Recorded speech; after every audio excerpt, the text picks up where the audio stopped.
Okay, as promised, if we raise $2,000 for the abortion fund, I would do a webcam video where I answered a question on FormSpring. Since we got two questions at once, I'm going to do two different videos.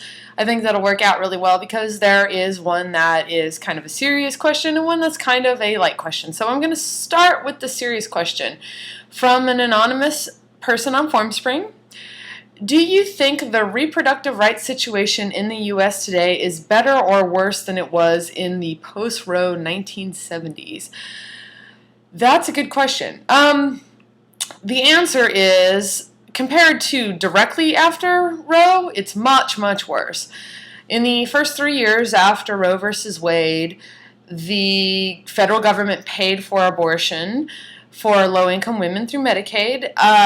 The federal government also funded abortion services around the world through our foreign aid. We started programs that taught people how to perform abortions without very little electricity, to do so safely.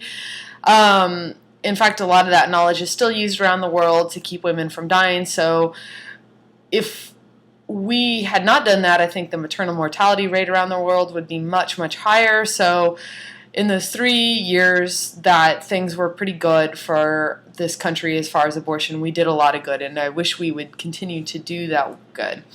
In the years since, things have gotten much, much worse. Casey versus Planned Parenthood in 1992 was a big blow because even though it reaffirmed Roe in certain ways, it also allowed states to create restrictions that were, as long as they weren't an undue burden, and that's never really been defined properly enough through the court system. And every year we're seeing the restrictions get worse and worse, and basically at this point states are flouting the undue burden restriction. I would say that a 72-hour waiting period with mandatory counseling from an anti-choicer such as the South Dakota law is by far an undue burden and way beyond what Sandra Day O'Connor was talking about in that decision.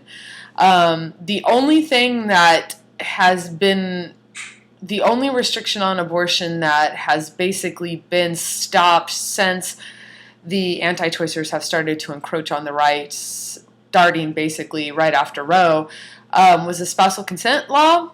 Sandra Day O'Connor did say in Planned Parenthood versus Casey that the federal government can't, or the federal government will force states to allow women to get abortions even without their spouse's consent. So women get to be adults. That's the only thing that has been saved. Functionally, I would argue that Roe versus Wade, as it was written, doesn't exist anymore. In many ways, abortion restrictions have gotten many places almost as bad as they were prior to Roe. And I feel like soon we're going to be looking at a situation that is a lot like the years before Roe versus Wade, where you have free states and anti-choice states.